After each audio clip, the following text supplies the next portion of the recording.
Jai Jagannath Swami Nayan Patagami Nayan Patagami Bhavami Jagannath Swami Nayan Patagami Nayan Patagami Bhavami Gaura Nitai Jaya Gaura Nitai Gaura Nitai Jaya Gaura Nitai Prabhupada Prabhupada Prabhupada Jaya Prabhupada Jaya Guru Deva Jaya Guru Deva Guru Deva Jaya Guru Deva Hari Bol Hari Bol Hari Bol Hari Bol Nitai Gaura Hari Bol Hari Bol Hari Bol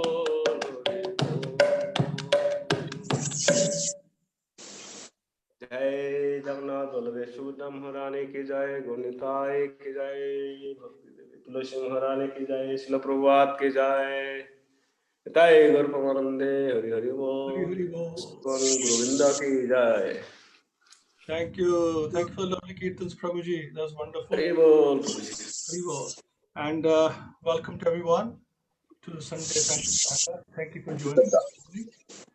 And before I say anything, I'm just going to say that you might get some private messages from me requesting your contact number. That's just that some devotees we see regularly coming onto the program, but I'm not too sure whether they're on the ISKCON group. So we'd like your contact details privately, please, so we can compile a list where we can keep you updated. That's the only reason. So please don't think otherwise. I just need your details to keep you in contact with all the programs.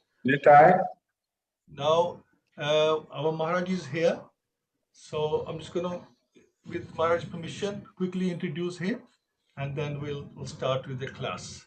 So today we have His Holiness Bhakti Vasudev Swami, and Maharaj has been in the movement since 1984, serving in Sri Prabhupada's mission in West Africa in very high profile positions. And Maharaj travels around the world preaching the message of Krishna consciousness.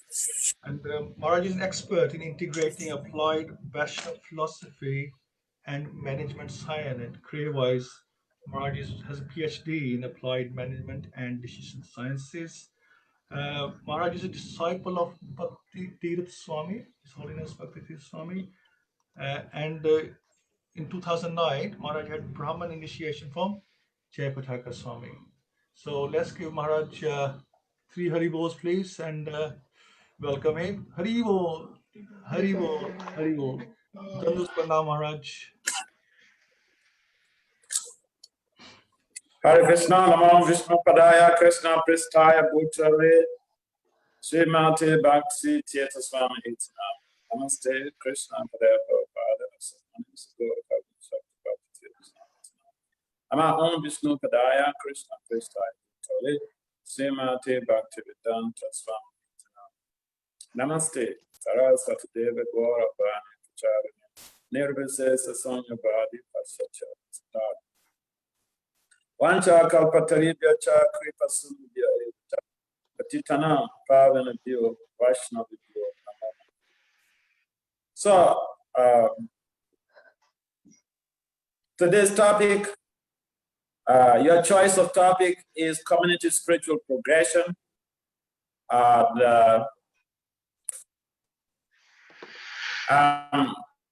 happy to be part of this program and to be the facilitator of this very discussion. The main sharing of discussions, facility of this very study program. So first of all, we need to understand what community really means. So community has its etymology in its root in 2 words: commune and unity. And so when we talk about community, there's 2 elements the two principal elements are there.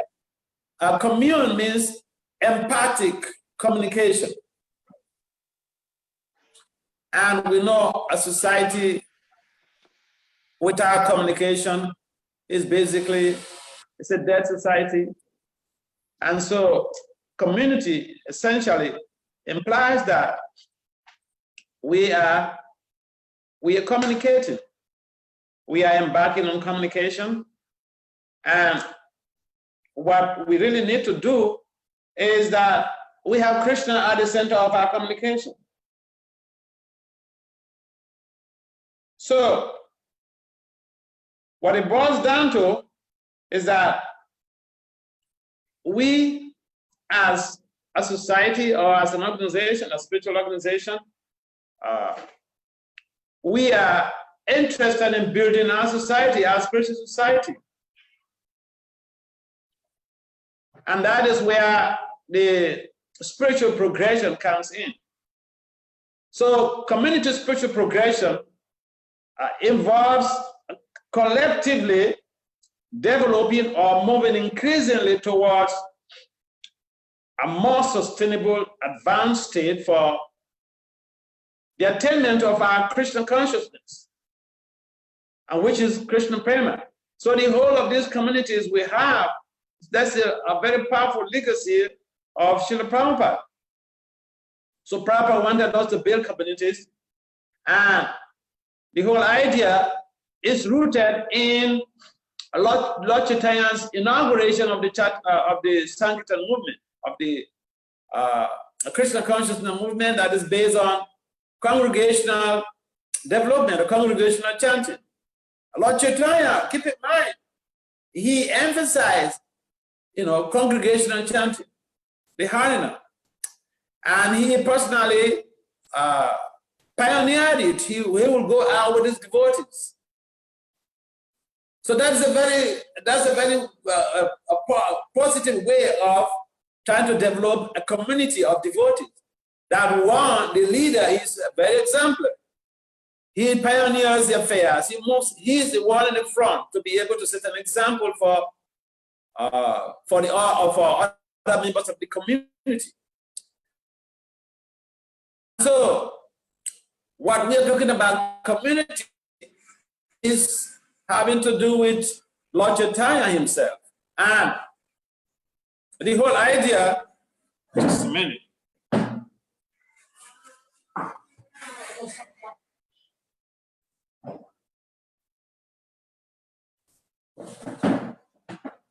The whole idea of the community is to be able to collectively grow in our Krishna consciousness. And that growth, there are two types of progression. And before I get to the progression, let's understand why Lord Chaitanya inaugurated the Sankirtan movement. It inaugurated the Sankirtan movement based on the principle of synergy. He didn't say individually be in your house and chant 300 rounds. He said come together. Why? Why did Lord Chaitanya mention? And why did he emphasize the coming together to do the chanting? And he demonstrated that in his own life. He will embark on nocturnal theater. And that basically is about purifying the community of devotees. And so, with synergy, simply means two or more people coming together to do a particular thing, which gives higher results than individually those people performing those same acts and bringing the results, the differential results, bringing them together. When people are doing one thing together, the results are always better than individuals doing them separately and bringing the results of those individuals together. So that is synergy, and is a wonderful tool, a wonderful strategy in the management sciences. And so this is very operational in our movement. And better, and so he set up the movement in that very pattern. Now, there are two types of progression. There is arithmetic progression and there is geometric progression. Arithmetic progression means that, the devotional community is moving in the right direction, but it's going at a millipede speed. It's going at a very slow pace. Whereas the geometric progression is that the spiritual community or the devotional community members are teaming up to be able to enable a jet speed progression in their development. And so this is what we want, because it is a spiritual community, and because it is a spiritual community, it is the progress is supposed to be at a jet speed. So then the question is, what are those things that are stopping us from growing at a jet speed? What are those things that are stopping, that are obstacles to community spiritual progression? So first, I'd like to discuss certain management-related issues here, management science-related issues here. There is a terminology called Heropreneurship. Heropreneurship is a combination of two words, entrepreneur and hero. A heropreneur, basically, in his team or her team or in the family, they want to be recognized as, they want to get credit for everything. If even the wife does something amazing, instead of giving praise to the wife and encouraging the wife to do that, if the child does something amazing, instead of praising the child and encouraging the child to do that, or if the husband does something amazing, and then instead of praising the spouse and motivating the spouse with sweet words, no, we don't do that. Instead, you don't do it enough. So, in other words, you don't do it enough means I do better than you. Not enough means I'm better than you. So that is a Heropreneurship mindset. We want to get the credit for whatever that happened. Essentially, in a community, whether it is a family, because why I'm bringing up the family team is the family is a microcosm of the community. And so, whether it's in the family, because what happens in the family, what happens in our communities, our devotional communities, is a reflection of what is happening in our individual families. And so,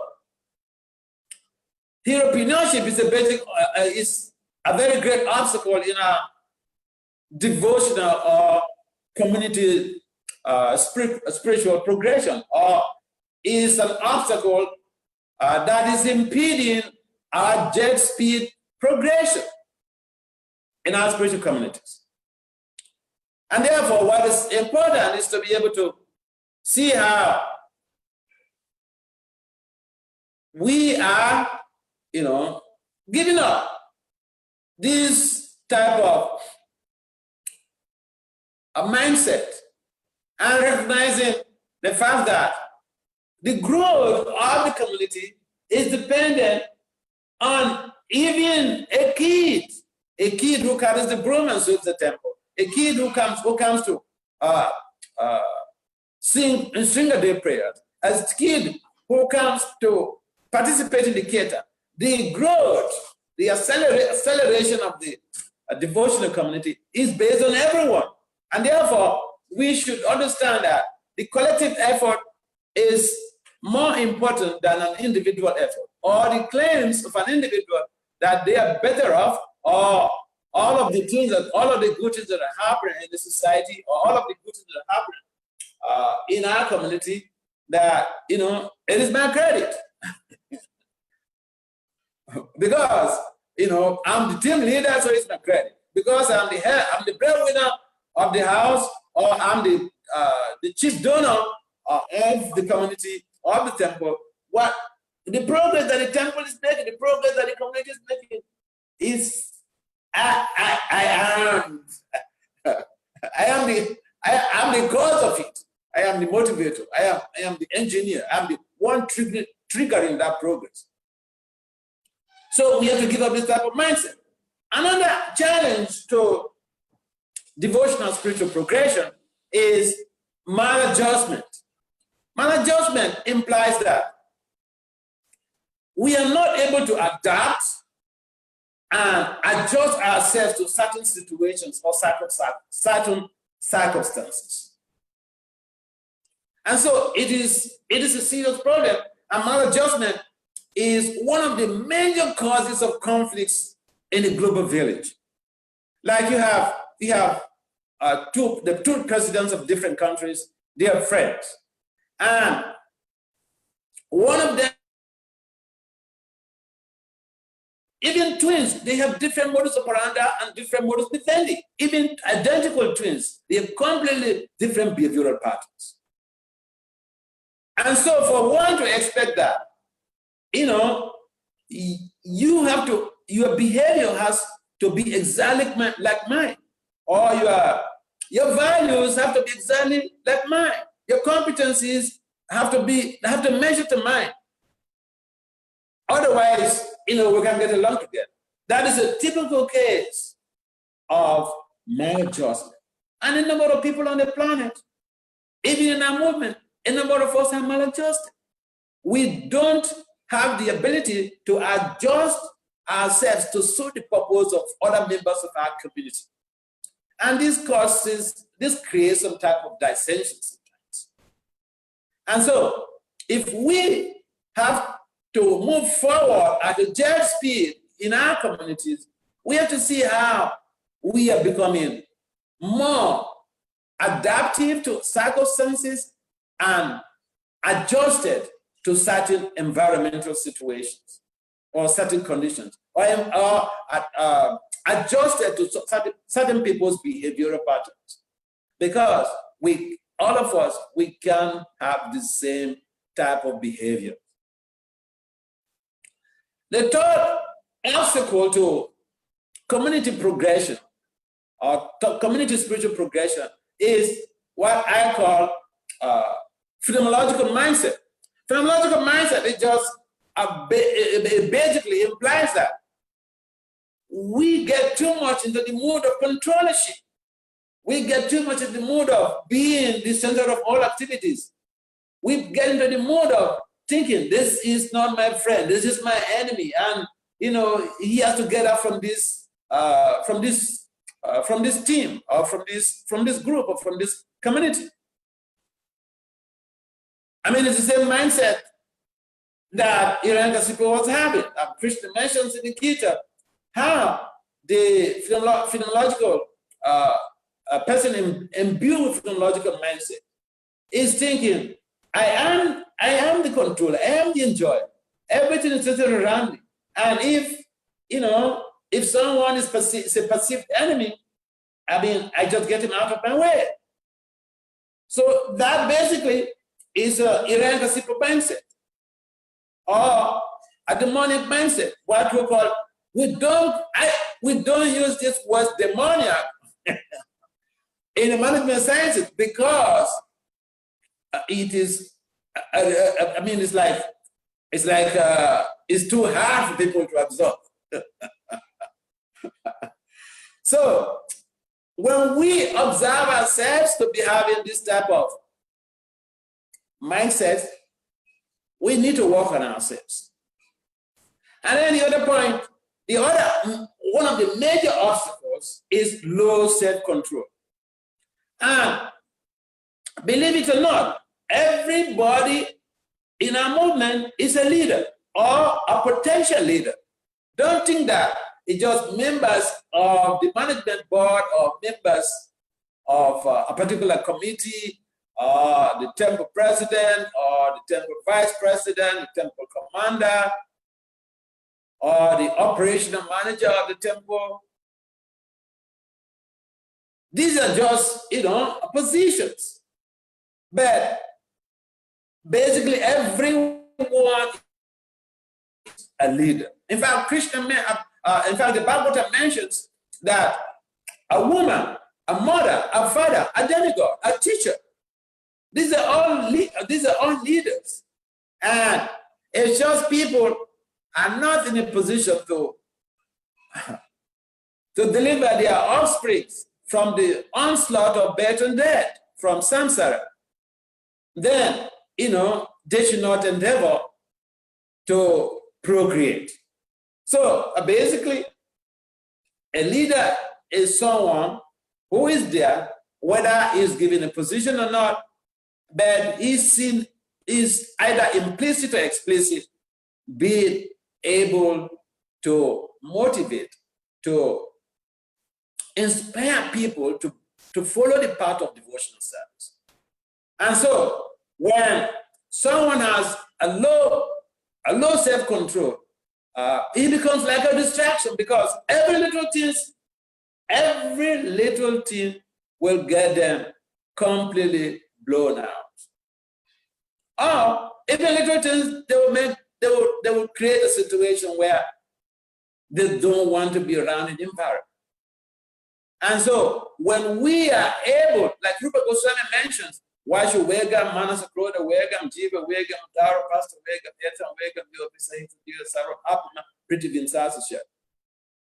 That is basically giving us an idea how, and in the translation, Prabhupada mentions that in this Nectar of Instruction translation text, Prabhupada mentioned that if someone is able to control all of the Vegas, all of these urges, he's going to be, he's capable of being a global leader.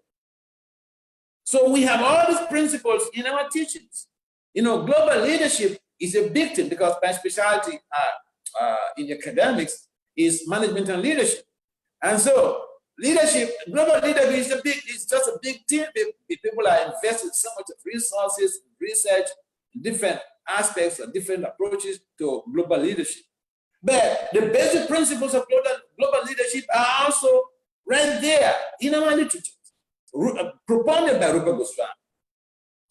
And so that self-control, that high self-control, is what motivates people to be to identify with our community.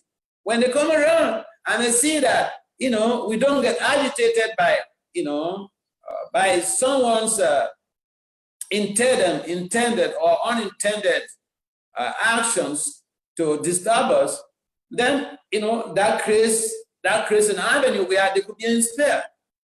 And as soon as they see that we are quarreling amongst us, people come around and they see that we are quarreling amongst ourselves, there's a difference between being tolerant and being a loved one. Being tolerant means that, I hate you, I don't like your nonsense, but, I just want you to be around. I just want to be around you anyway. But we should go beyond tolerance and really love people. When we love someone, think about it. Think about the person that you love most in your life.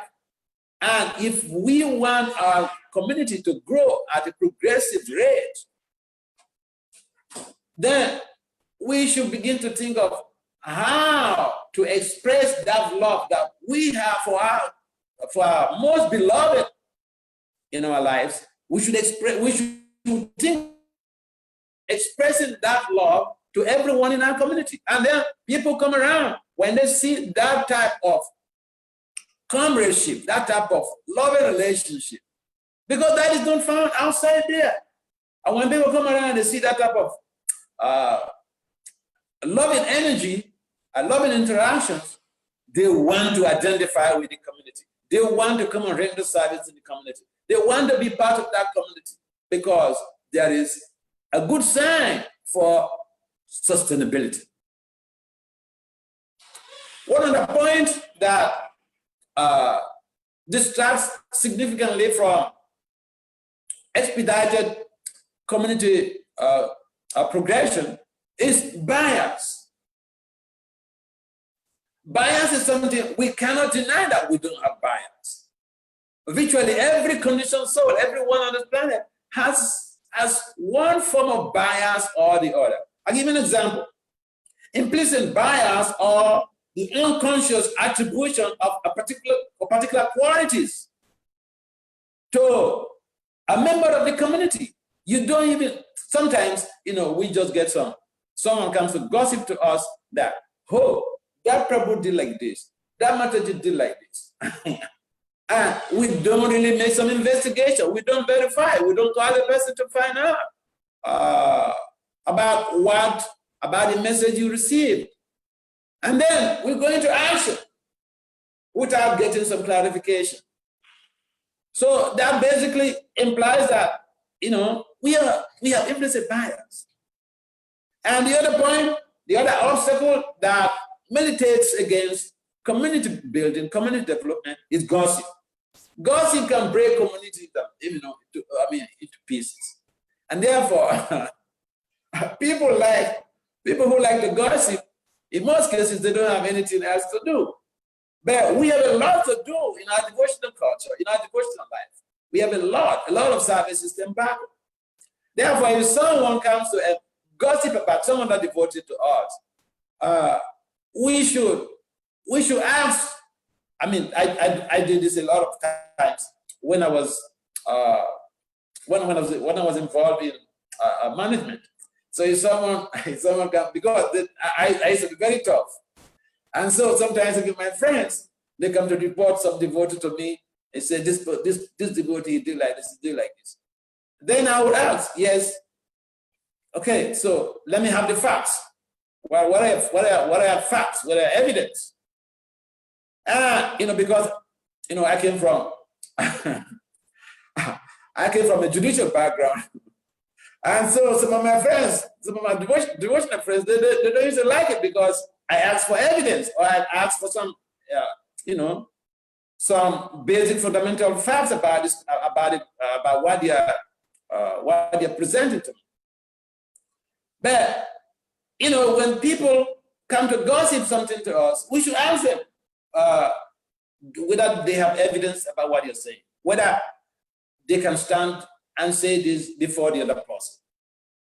If they can't stand and say it before the other person, then we should be careful how we align with that type of story. If someone comes to gossip about someone and not devoted to us, and we take pleasure in also participating in that, and that basically it impacts negatively on our devotional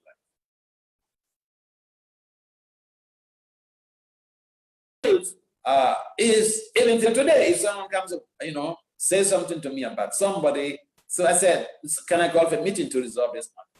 Between that person should be here and you should be here, and or any other interested party should be here, and so that we can address it. That's how to deal with people, because it's a family. I mean, it's like when you go to the cops, to report about somebody, you accuse someone of something. They receive they will call the person and enable him to present, to write his statement or to answer the query.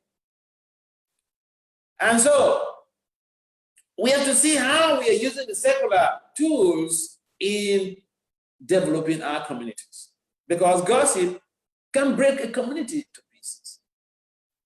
The other point is identity crisis. Identity crisis is another major element that is militating against spiritual community progression or community development. What do I mean by identity crisis? Identity crisis means we are identifying with just our ephemeral bodies.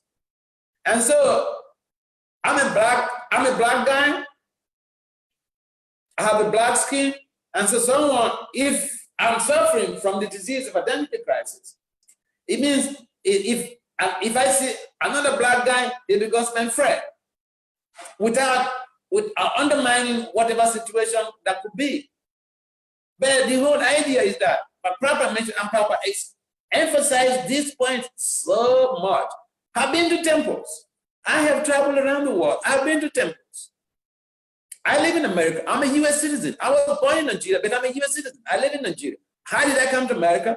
When I was a young brahmachari, I was invited by Georgia Political Science Association to come to present a paper, a conference paper at their annual conference.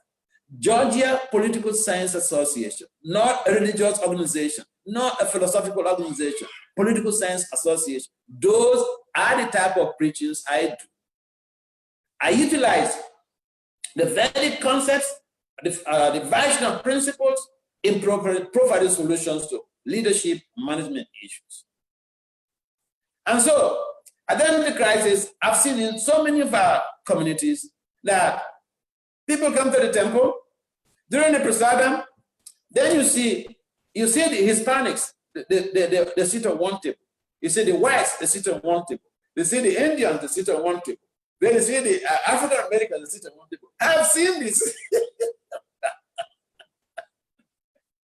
So although we've been in the movement for 40 years, 50 years, this identity crisis is still inherent in us, and it's demonstrated in the way the caliber of people who interact. You tell me your friends, tell me who are closest friends to you, and you'll be able to figure out you are affected by identity crisis. So this is also a major problem, and when we have a community where we identify so much with the body, so much with our skin, it creates a problem to us, expedited progress. So what is the way forward?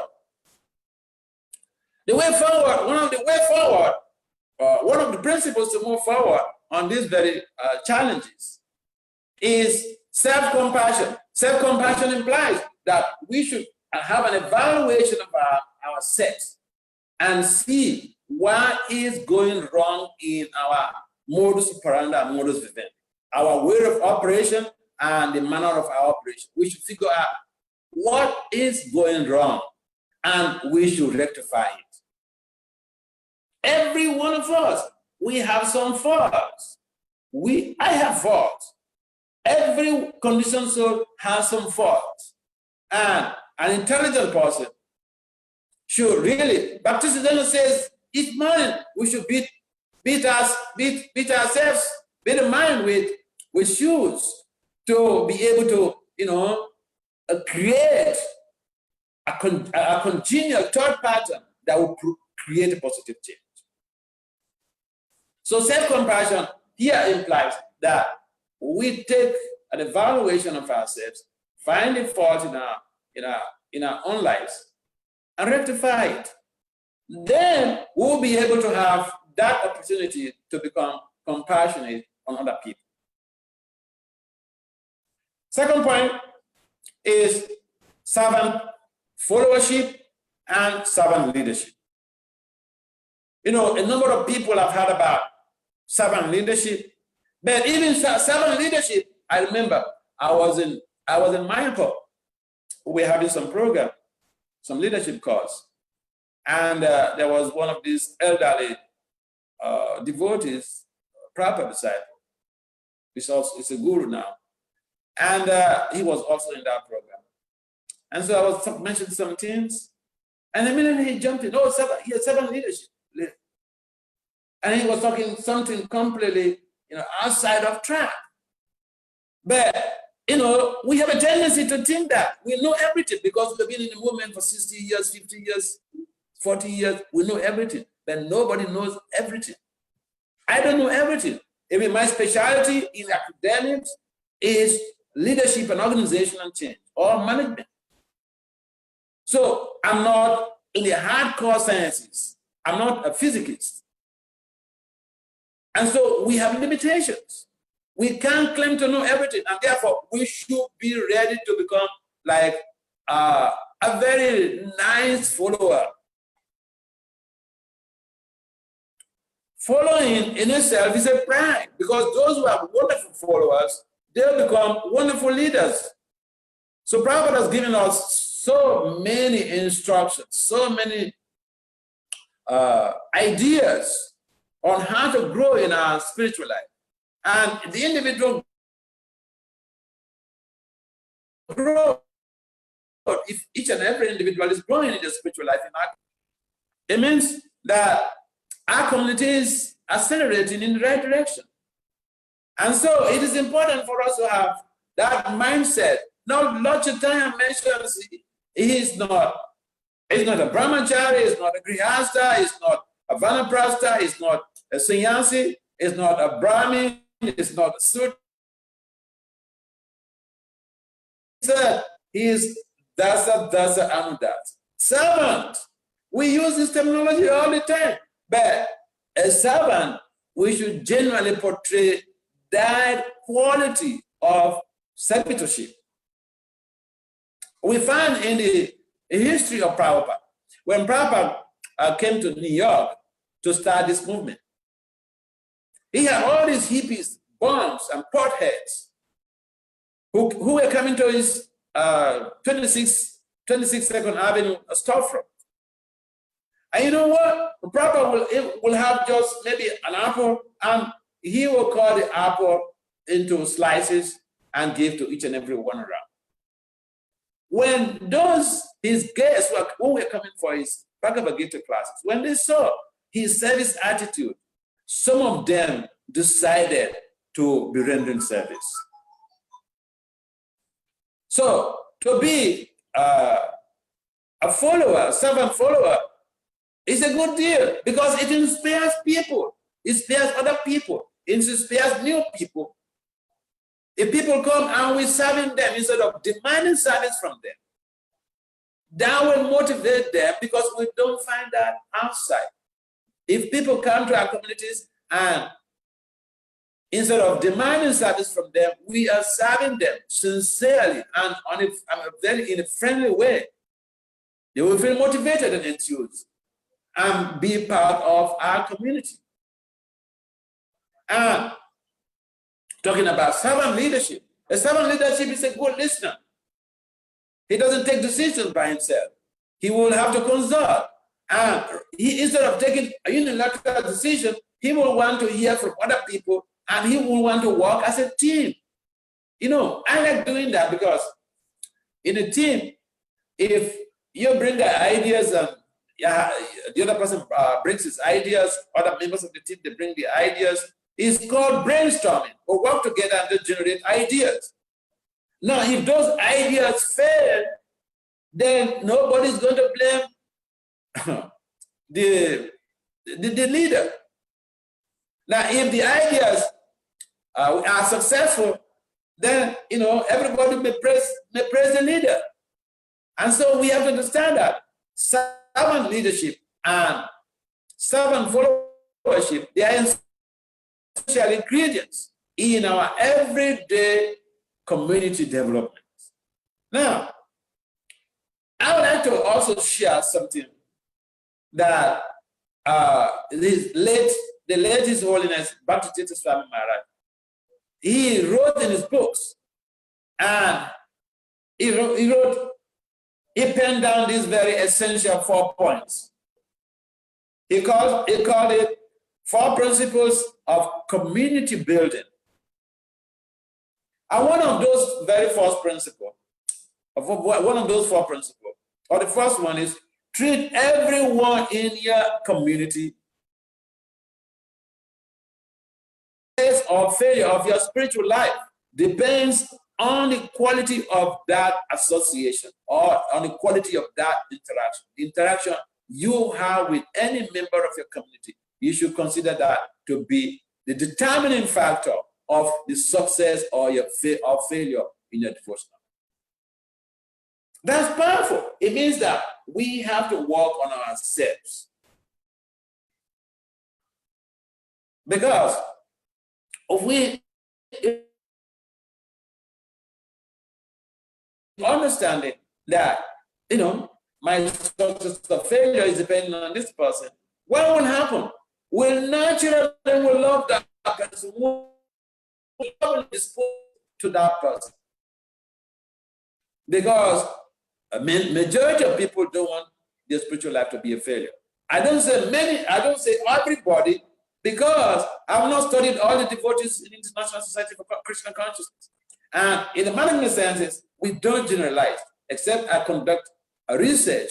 I will not say everybody. So I said many people or majority of devotees They want your spiritual life to be successful. And so, if they have this mindset of treating everyone as if they are the determinants, that interaction of their spiritual success, then naturally we will treat people in a very loving way. I remember one time I was traveling. I left the US and I was traveling around, going to some other countries. And I was in Canada, Montreal. I was at Montreal Temple, running some programs, and there was a group of devotees, a team of devotees that came from Toronto, brahmacharis who were traveling around doing Harinam and distributing Prabhupada books. So the leader of that group, he came to me. He said he wanted to get some help. I said, please, you feel free. So he said, Maharaj, what is the best way for me to help all of these devotees who are traveling with me in this Harinam party? So I told him, oh, it's very simple. He said, how? I said, you should treat all of these devotees, this brahmachari is traveling with you for the Harinam party. You should treat them the way you treat your beloved younger brother. And you know what he told me? You know his response? He looked at me and then kept silent for a while. And he opened up. He said, Maharaj, that is very difficult. So I said, what is the difficulty? Because this is what we preach every day. Almost every day in our, in our Krishna consciousness, someone, somewhere in the world will tell some other person that, we are part and parcel of Krishna. Mama evam so, no, Krishna mentioned, Mama evam so, Jiva Lok, Jiva Bhutta, Sanatana. So I said, this is what we preach. So how is it that you're saying it is so difficult? I said, if you say it's so difficult, from today, you should practice. So my point is that, this correlates with the first principle that about here in the four principles of community. And so if that brahmachari, if it's right, if you take him right, then we should view it as difficult. But even what is difficult could be achieved by practice. Krishna mentions in the Gita, by practice and detachment, we'll be able to achieve our goal. So number two, I'm on the four principles of community building by Bhakti-Citta Swami. Number two, think of the person you love most and aspire to treat everyone with the same quality of love. So all of us, we have people we can recognize or reckon with as our most loved one. So we should make some X-ray and figure out how to be able to express that same love that we have for our most beloved. How we can express that same love, that same loving interaction, that loving association we have with our most beloved, with anybody we encounter in our devotional community. Number three, the world is a world of conflicts. No one can say that this world is a peaceful place. Lord Krishna mentioned this, mentioned that it's a place of challenges. So this world is a place of challenges. So we are living in a community or even in a family. We should think that conflicts are going to be there. If even they are not there right now, misunderstanding, challenges will be there in our relationship with other devotees.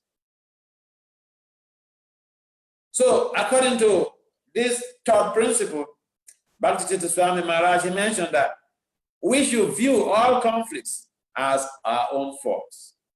First. That's the first thing we should do. That's the first thing we should do. And he taught us this, and we've been practicing it. And it makes it so easy to enable a sustainable relationship. I know a number of people, even my mentees, my followers. In some cases, look, I have a PhD in management and leadership. And some cases, these people, they're not even having a master's degree. But I told them, look, if I do something you don't like, I say something you don't like, you tell me. And I will have the guts to apologize. And it happens. Sometimes, I do something or I say something that somebody that impacts on someone or that gives someone a pain, and I apologize. They tell me, and I apologize. So, based on this principle that if there's a conflict, we should accept our fault. We should see the conflict as being our fault. And sometimes people think, well, if I tell people like that, if I apologize to people, and you see, this is a purely transcendental culture. Now, in the Western culture where the life is basically based on interactions, or living is based on domination, or it's based on, a tit for tat. If you do me something, if you do something wrong to me, I'll pay you back perhaps more. And if there's a conflict, people, we have a president in the US that he never, I've not seen him one day said, I'm sorry to somebody. Yeah. So the most powerful person on this planet is devoid of this principle. So you go about your ways, you're bound to have some misunderstanding with people. And as a spiritualist, as a devotee who is aspiring to create a positive change in the environment, when someone gets hurt through our interaction, we should see that as we being the cause first. And we could tell the person, I'm sorry, this is due to I'm the cause of this conflict. Please, forgive me. Let me know how best to behave so that it will suit you, so we can get along in serving Prabhupada and the devotees. This is a very powerful tool in sustaining communities, even sustaining the family.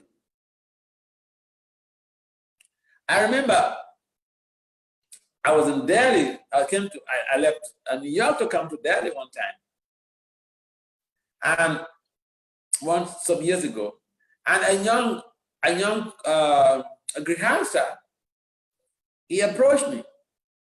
He's running Maharaj's disciple. He approached me at the guest house, and he was the lover of Bhakti Swami. So he came and he was crying, profusely. I said, what's the problem? So he told me, he's been in love with Bhakti Swami, and when he left, he's been completely devastated. And that when he saw me, he's beginning to reminisce again that type of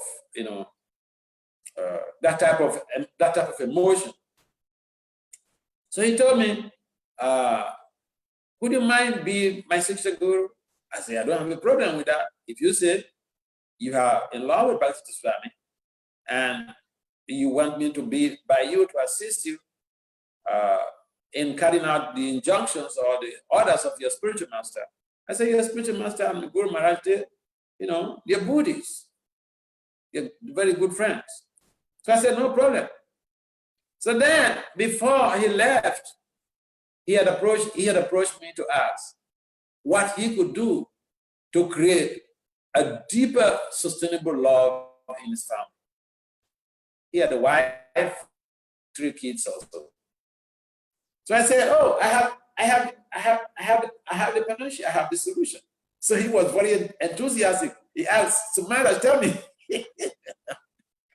I said, when you get back home, when you get back to your city, you get back home, find a day when you are at peace, your wife is at peace, the both of you are happy. Sit her down and ask her, my dear wife, what are the things that I am doing in this micro community? Because the family is a micro community. It's a small community. You have a wife, you have children, it's a small community. So I told him, ask your wife, what the things that you are doing in that family that she is not comfortable with, that you could adjust yourself to make a change. So when I told him this, he looked at me and said, Maharaj, if I tell my wife this, she's going to bring a whole long list.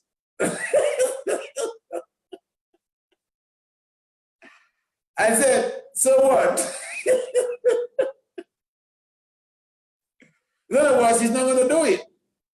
I said, then you are not a good husband because you don't want to create a sustainable, a genuine, an authentic, sustainable, loving relationship in a family. So, feedback. I'm talking about feedback.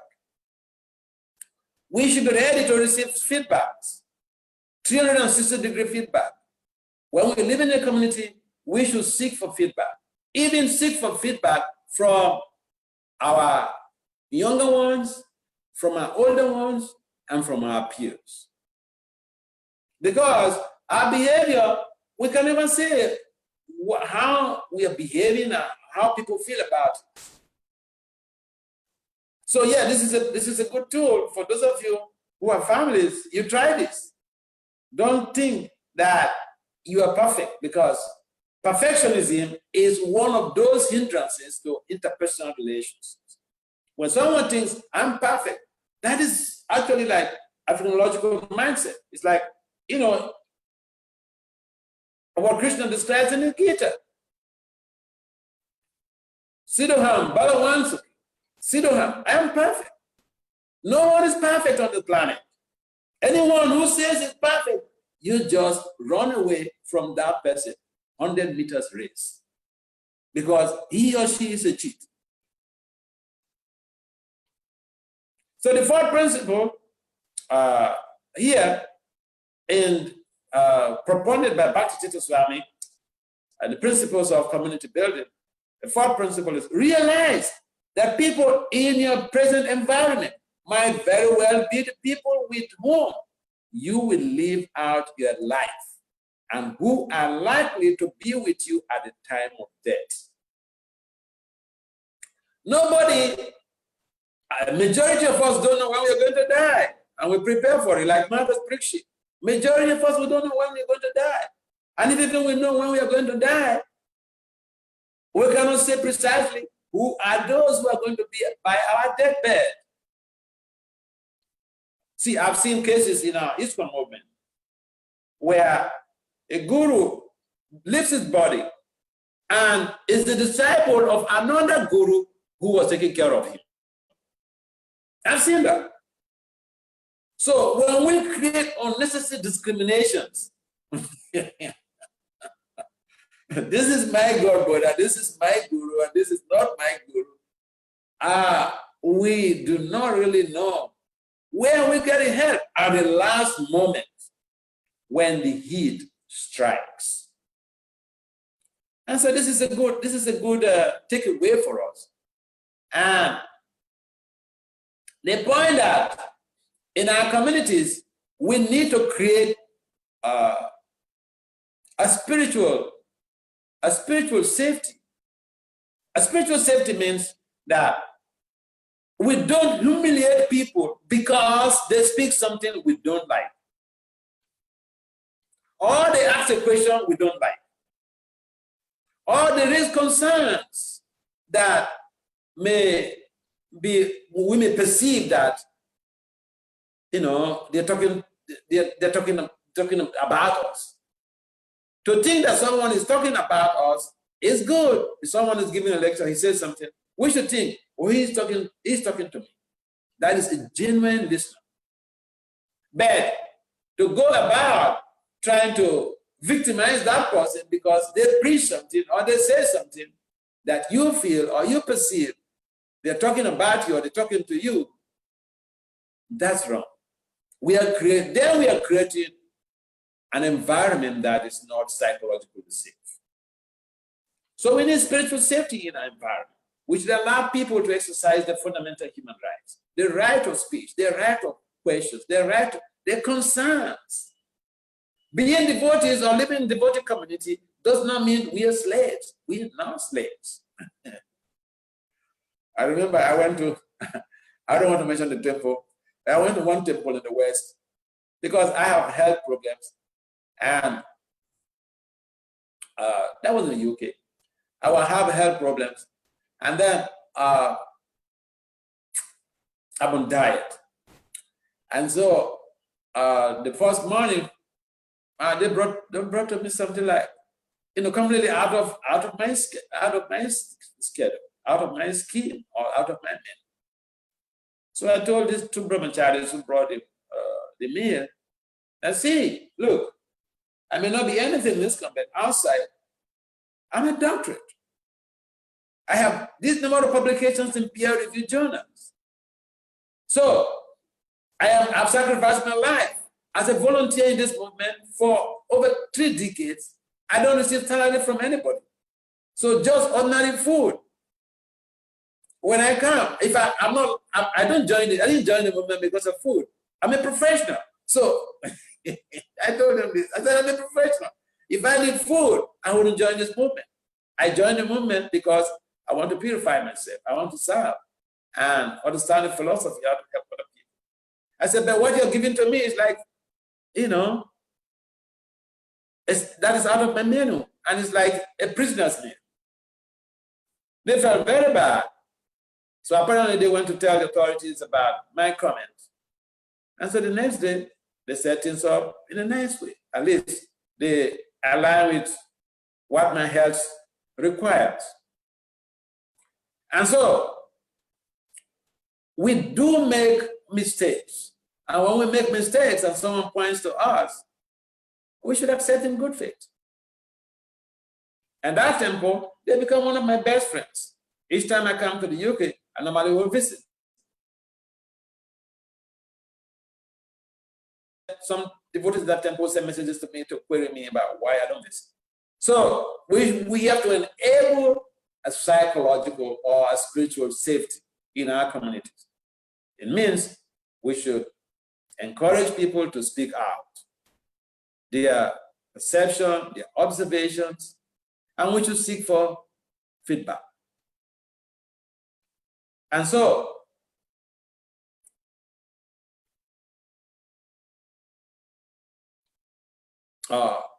this is almost 1 hour I've been talking.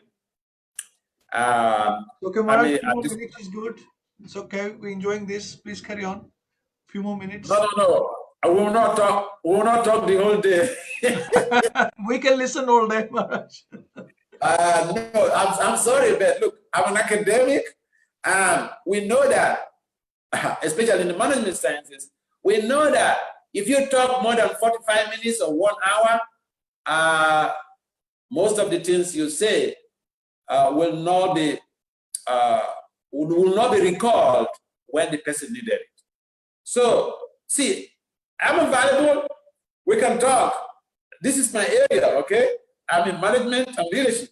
And so, I really appreciate the person who generated this idea about this topic. This is a very good topic for our communities. And yeah, you feel free to reach out to me anytime you want me to come to help to speak in your community. But at this time, I would like to adjourn this meeting, and maybe there are some questions. Sure. We can take some few questions. Sure. And it's all thanks to Udarya Gorachandra Prabhu. I think he's been in touch with you. Udarya Gorachandra Prabhu. Am I right? Yeah. Yes. So it's so nice of him to give us the opportunity to get your association. So thank you so much. Okay, we have some questions. Okay. First question sent privately is, what are best ways to continually inspire young educated children between the age of 18 to 30? Oh, that is very good. That's a very good question. The best way to, you see, one of the gaps in our movement about sustainable development is that we fail to trust the young people, and we fail to empower them. So trusting these young people with talents, they are our resource, a pool of resource, and so we should trust them and empower them. You can't trust someone and empower them if you don't bring them close to you. This is a very nice question. You know what? See, I did my dissertation in my PhD. I did my dissertation on succession planning strategies in faith-based non-profit organizations. And I'm not supposed to say this, but I did the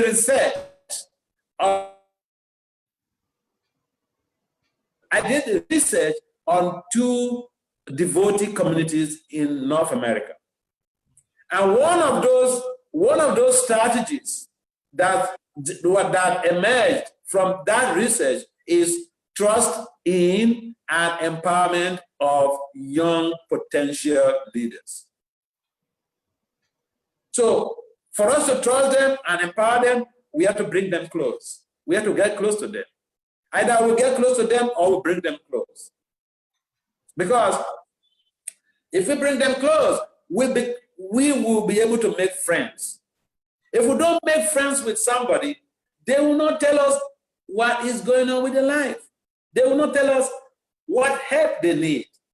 So in our moment, one of the observations I've had over the years, over the 3 decades I've been in the movement, is there's been a palpable pool of demarcation between the young devotees and the senior people who should help them.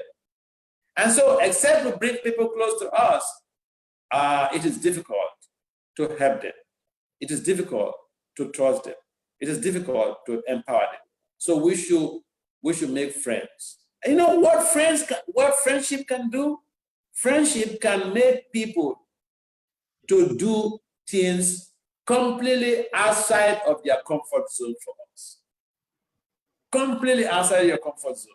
If you are not friends, if you don't have a relationship with somebody, it is official.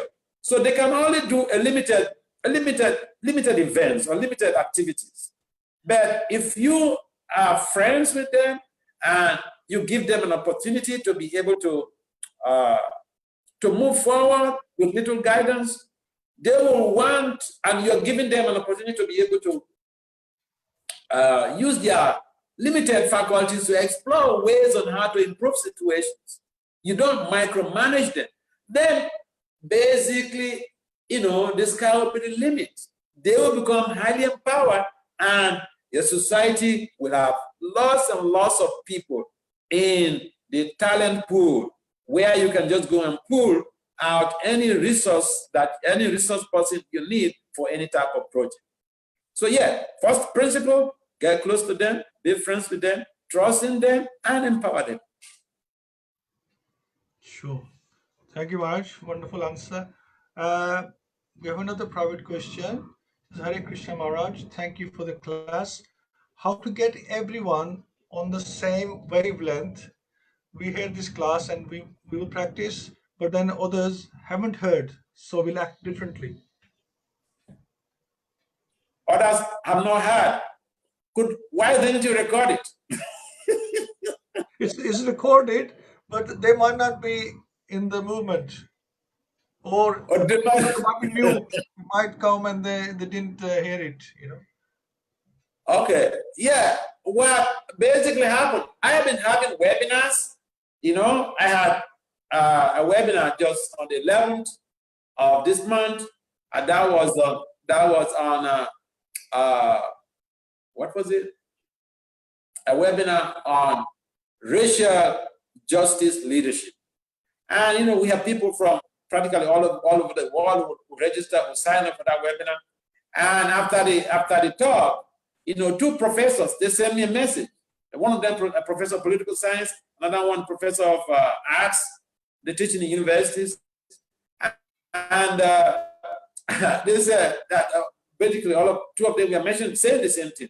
They said they lauded, you know, they highly lauded the presentation.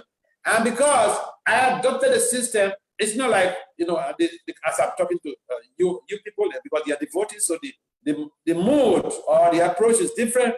Now with the type of webinars I do, you know, I present them in a very neutral way. And so, but you know, there is a lot of devotional and spiritual element. And except you're a devotee before you'll be able to detect that. And so this type of talks, we will have them more of this type of talks in the future in my webinars. And I also have a website, bhaktivasudevaswami.com, and there are a number of things I mentioned here. I already mentioned them in some of my talks. And you know, if those who are not devotees, they could visit my professional website, vasudevdas.com. And you'll be amazed, because see, I've been publishing over the years, and especially in peer-reviewed journals. In my recent publications have been focused on kleptocracy, leadership by thieves, and for, you know, thievery elevation. Kleptocracy is a major problem all over the world, and you know, is more dominant in developing countries. So all of these things that I've done, they are also on our website. And so you could direct your friends, because in my professional website, the presentations and the talks are completely very neutral. You know, so people who claim not to be interested in spiritual life, they can also associate with my presentations, because I present the talks, the spiritual talks, purely from an academic perspective, but integrating spiritual capsules, spiritual modules in the talks. So yeah, it's a good point that you raised. So a number of people, we hear some good talks, and then we want to express that to other people. Yeah, so we can do that. You know, share my website with anybody, and my address is also there. My email is bvs.bts8@gmail.com. So you can share my email with anybody. Odaria Gurachanda has my WhatsApp address, so you could also get that. And you know, anybody who wants to contact me to ask further questions about my works, I mean, feel free to do that. I'm a liberal guy, okay? I'm not a conservative Swami. I'm a liberal guy. Feel free. Thank you for your compassion, Maharaj. Thank you for your compassion. Thank you. Okay, we have one more question, and that if we are constantly apologizing whether we are right or wrong in any situation, then how will the other person take responsibility for their actions or speech? If we know we always claim to be wrong. So, right. It's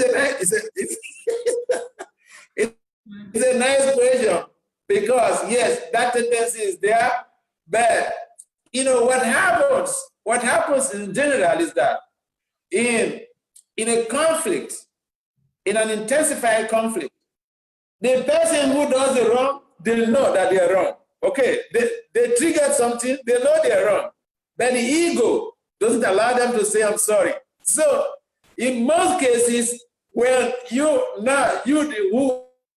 who is the victim, you say, I am the cause of this problem, I'm sorry.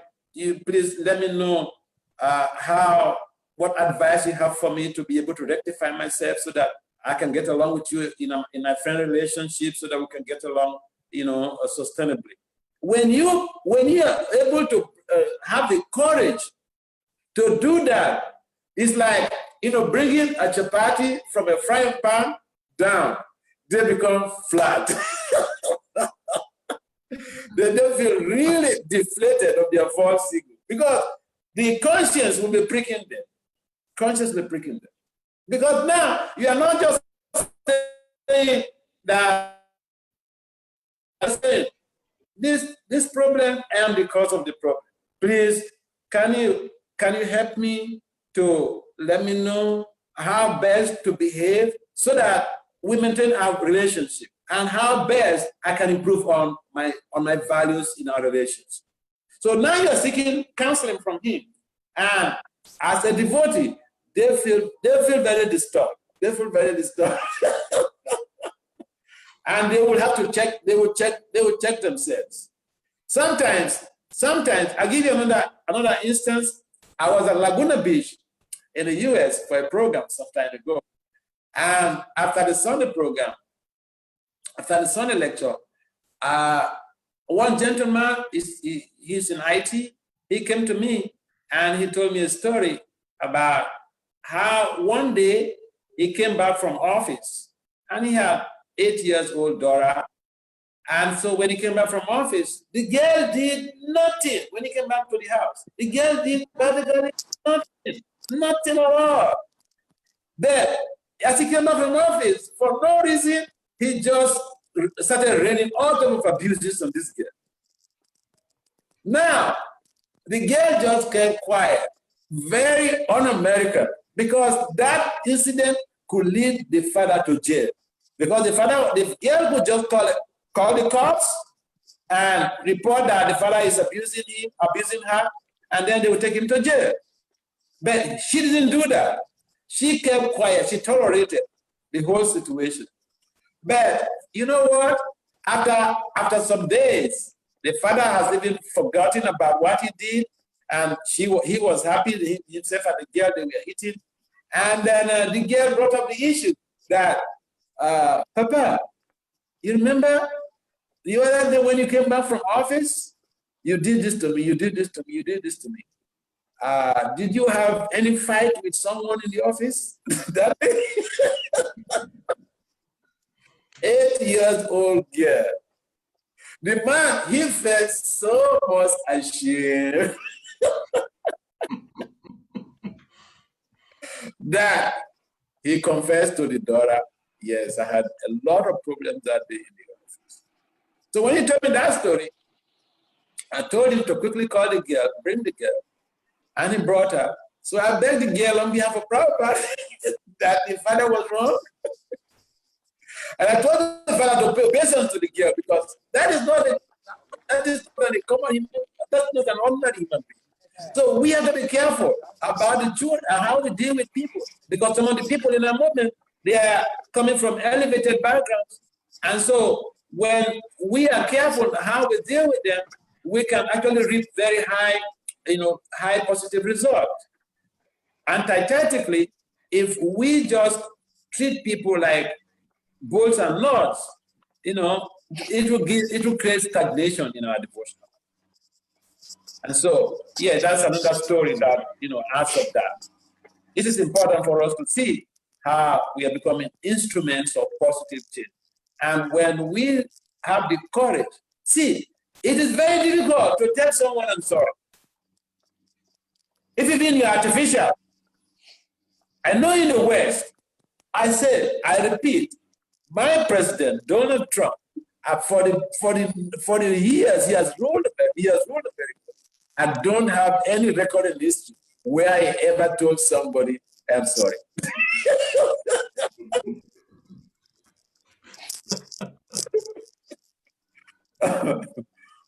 The devotees, we know we are not these bodies. And so we should have the courage to, accept our faults. And we do have our faults. We should not be afraid that somebody will take undue advantage of us. If someone takes tries to take undue advantage of us, we should address it. Like the girl deal with the father. All right. In the absence of any other questions, we'd like to draw the curtain for today. Thank you, Maharaj. Thank you so much. Just last chance, anybody has a question? Wonderful replies from Maharaj. Any questions, anybody? Okay, I think, thank you so much, Maharaj. It's wonderful meeting you and listening to you, and look forward to your association very, very soon. Thank you, Maharaj. Hare Krishna. Hare Krishna, Maharaj. Hare Krishna. Thank you. Hari Bol. Jai. Hare Krishna.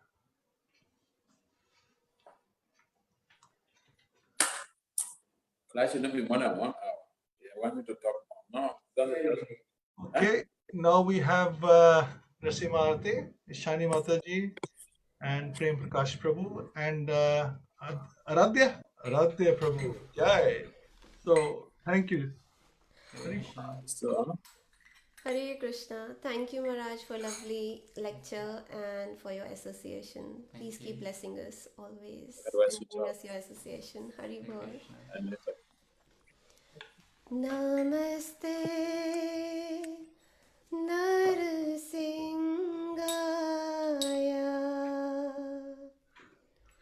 Namaste Narasimhaya. Namaste Narasimhaya.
Narsingh Dev ki jai, Prahlad Maharaj ki jai, Prabhupada ki jai, Guru Maharaj ki jai, Nitya Gaur Premanande, Hari Hari Bol. Yay, all glories to the Vaishnavas. Thanks for the wonderful Aarti. And just quickly for next week, we have His Grace Keshavananda Prabhu coming next week. He's a medical doctor. He gave us profession to do full-time preaching. So a wonderful devotee, and really looking forward to that. So that's next week, Keshavananda Prabhu. And if you have time, please join me on Friday. Maharaj Prithu, Maharaj Nimi actually, I don't know Prithu here. Maharaj Nimi gets cursed. So, but that's Srimad Bhagavatam class next week. So thank you all so much for joining, and we'll catch up very soon. Hare Krishna. Jai.